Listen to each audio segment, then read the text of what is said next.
जी बच्चों, अब हम शुरू कर रहे हैं एक्सरसाइज 17.3 और अब हम इस वीडियो में इसका स्टार्ट करेंगे क्वेश्चन नंबर 1 और इसका सेकंड पार्ट। ठीक है, इसमें क्या है, on the side B C construct a triangle equal in area to the quadrilateral A B C D. एक बात आपको बता दूं बच्चों, ये सेकंड पार्ट फर्स्ट से कनेक्टेड है, यानी आपको इस पार्ट में पहले quadrilateral A B C D बनाना होगा इन्हीं मेजरमेंट्स के साथ जो कि पार्ट 1 में आप बना चुके हैं। उसके बाद हमने इस क्वाड्रिलेटरल को ट्रांसफॉर्म करना है एक ट्राइंगल में, और उस ट्राइंगल का एरिया इस quadrilateral A B C D के बराबर होगा। ठीक है, क्वेश्चन को रेडी कर लें रजिस्टर पे। जी बच्चों, एक्सरसाइज 17.3 पेज 261 क्वेश्चन नंबर 1। इसके फर्स्ट पार्ट सेकंड हमने पार्ट करना है, फर्स्ट हम कर चुके हैं लेकिन हमें ये स्टेटमेंट भी साथ लिखनी पड़ेगी। ठीक है, तो ये कंप्लीट हमने क्वेश्चन की स्टेटमेंट लिख ली, सॉल्यूशन का वर्ड लिखें, गिवन लिखें, गिवन में वही मेजरमेंट्स लिखेंगे जो फर्स्ट पार्ट वाली थी। ठीक है बेटा, और उसके बाद रिक्वायर्ड में हम क्या लिखेंगे, सबसे पहले quadrilateral A B C D, क्योंकि जब तक हमारे पास क्वाड्रिलेटरल नहीं होगा उसको हम ट्राइंगल में ट्रांसफॉर्म नहीं कर सकते। तो हमें पहले quadrilateral A B C D बनाना होगा जो फर्स्ट पार्ट में हम बना चुके हैं सेम। ठीक है, उसके बाद उसको हम ट्रांसफॉर्म करेंगे किसमें, जो हमारा रिक्वायर्ड है, और वो है a triangle equal in area to the quadrilateral A B C D. Construction start करते हैं इसकी। जी बच्चों, आपने देखा सबसे पहले हमने मेजरमेंट बी सी 3.8 ड्रॉ कर लिया जैसे हमने पहले किया था। मैं फिर भी दोबारा आपको कंस्ट्रक्शन दिखा रही हूँ ताकि आपको समझ आ जाए। अब आपने पॉइंट बी और सी को सेंटर लेते हुए 5.3 सेंटीमीटर की आर्क्स लगानी है जिससे पॉइंट इंटरसेक्टिंग पॉइंट ए मिल जाएगा। ठीक है बेटा, देखते हैं कैसे होगा। जी बेटा, आपने देखा मैंने पॉइंट सी और पॉइंट बी को सेंटर लिया और 5.3 रेडियस की आर्क्स लगाएं जिससे इंटरसेक्शन पॉइंट ए मिल गया। अब ए पॉइंट को बी और सी से ज्वाइन करते हैं। जी बेटा, आपने देखा मैंने पॉइंट ए को बी से और सी से ज्वाइन किया, 5.3 सेंटीमीटर लेबल भी कर दिया। एक चीज़ आप नोट कर रहे होंगे, मैंने पार्ट 1 में यही डायग्राम सेंटर में बनाई थी और अब मैंने इसको बिल्कुल पेज के इस तरफ बनाया, तो आपने भी इसी तरह बनानी है, क्योंकि जब हम इस क्वाड्रिलेटरल बन जाएगा और इसको ट्रांसफॉर्म करना होगा ट्राइंगल में, तो हमें इस तरफ जो है ना हमारी कंस्ट्रक्शन जानी है। तो आपने ध्यान रखना है कि ये जब स्टार्ट करें तो आप पेज के राइट साइड से बिल्कुल स्टार्ट करें, वरना आपको डायग्राम को रेस करके दोबारा शुरू करना पड़ेगा बाद में। ठीक है, तो पहले ही मैंने आपको बता दिया कि आपने पेज के राइट साइड पे 3 BC को लेना है। ठीक है, अच्छा एक और चीज़ मैं आपको बता दूं, इस क्वेश्चन की स्टेटमेंट में मेंशन था ऑन द साइड BC, लिहाजा मैंने इस साइड BC को नीचे ले लिया। ठीक है बेटा, क्योंकि इस साइड BC पर क्वाड्रिलेटरल ABCD बनेगा और फिर उसी ABCD को हमने ट्रांसफॉर्म करना होगा ट्राइंगल में। ठीक है, अगले क्वेश्चंस में साइड मेंशन नहीं की होगी तो आप जैसे चाहे स्टार्ट कर सकते हैं, लेकिन इस क्वेश्चन ने मेंशन कर दिया इसलिए लाजमी तौर पर मैंने BC को बेस में लिया। ठीक है बेटा, अब हम जो है ना पॉइंट ए से आर्क लगाएंगे 2.8 सेंटीमीटर की, और सी पॉइंट से आर्क लगाएंगे 3.8 सेंटीमीटर की, और वो दोनों इंटरसेक्टिंग पॉइंट डी देंगे। जी बेटा देखें, मैंने पॉइंट ए से 2.8 की और सी से 3.8 की आर्क लगाई और मुझे इंटरसेक्टिंग पॉइंट डी मिल चुका है। अब मैं डी को ए से और सी से ज्वाइन करती हूँ। जी बेटा देखें, मैंने ए को डी से और डी को सी से ज्वाइन भी कर दिया, लेबल भी कर दिया, ABCD क्वाड्रिलेटरल कंप्लीट हो गया। ये सेम वही है जो पार्ट 1 में आप कर चुके हैं। अब हमने सीखना है कि क्वाड्रिलेटरल को इक्वल एरिया वाली ट्राइंगल में कैसे ट्रांसफॉर्म करना है। उसके लिए आपको 4 बेसिक स्टेप्स करने होंगे। सबसे पहले आपने CB को प्रोड्यूस करना है टूवर्ड्स B, तो प्रोड्यूस करते हैं। जी बेटा, आपने देखा मैंने CB को इस तरफ प्रोड्यूस किया। ठीक है, और कोई लेंथ नहीं है, अंदाजे से मैं पेज के एंड तक इसको ले आई।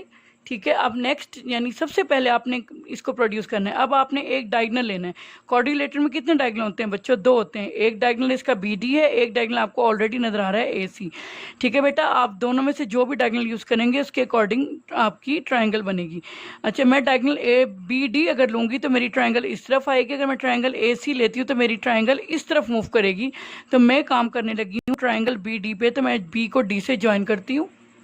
जी बेटा, आपने देखा मैंने BD को ज्वाइन किया सॉलिड लाइन से। ठीक है, अब बेटा बड़ा अहम स्टेप है, आपने बड़े गौर से सुनना है। आपने DB की एक पैरेलल लाइन बनानी है।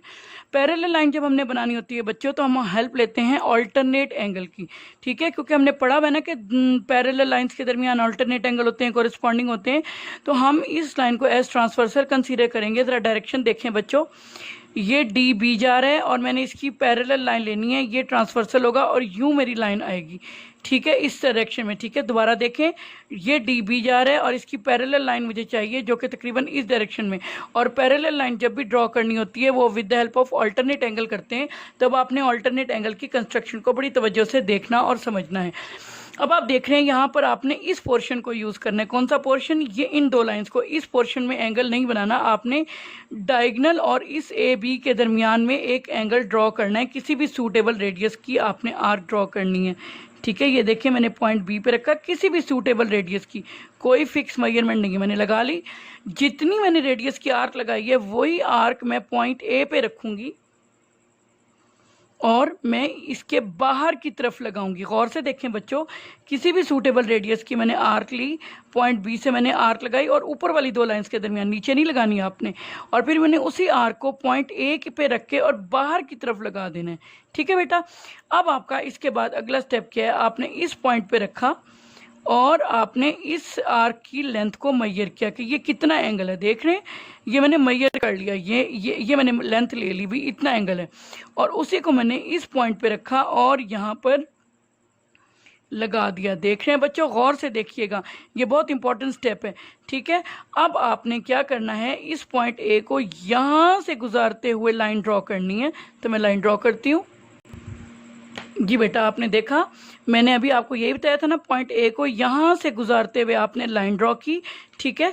और इस लाइन ने आपके सी बी प्रोड्यूस्ड को पॉइंट, अब ए बी सी डी मैं ऑलरेडी लेबल कर चुकी हूँ तो मैं इसको ई लेबल कर देती हूँ, राइट। तो अब आप देखें कि D B parallel to D E, मैंने D B parallel to B E मैंने ड्रॉ कर ली, राइट, ठीक है। गौर से देखें, D B parallel to A E, sorry मैं गलत बोल गई थी, D B parallel to A E हमने ड्रॉ कर ली with the help of alternate angles, ठीक है बेटा। यहाँ तक करने के बाद अब जो आपका इंपॉर्टेंट स्टेप है इसे ट्रांसफॉर्म करने का, आपने डी को ई से ज्वाइन करना है। गौर से देखें, ये जो डी पॉइंट है इसको आपने इस न्यू पॉइंट ई से ज्वाइन करना है, ये आपने ज्वाइन कर दिया, ठीक है बेटा। ये था आपका लास्ट स्टेप। अब आपकी ट्रायंगल डी सी ई है जो रिक्वायर्ड ट्रायंगल है और इस ट्रायंगल का area quadrilateral A B C D के बराबर होगा। मैं इसको शेड कर लेती हूँ। देखें बेटा, ठीक है, गौर से सुन लें, ये जो आपने डी को ई से ज्वाइन किया, डी ई के नीचे आपने पूरा शेड कर लेना है, राइट। तो ये ट्रायंगल डी सी ई आपकी रिक्वायर्ड ट्रायंगल है। इसके स्टेप्स देखते हैं बेटा। जी बच्चों, क्वेश्चन नंबर 1 सेकंड पार्ट के स्टेप्स देखते हैं। इसके नंबर 1 से लेकर नंबर 6 तक आपके स्टेप्स वही हैं जो फर्स्ट पार्ट में थे, मैं इनको रीड आउट नहीं कर रही।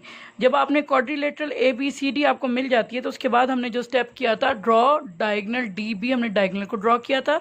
फिर हमने एक स्टेप ये किया था, produce C B towards B, आपने सी बी को बी की तरफ प्रोड्यूस किया था, ठीक है बेटा।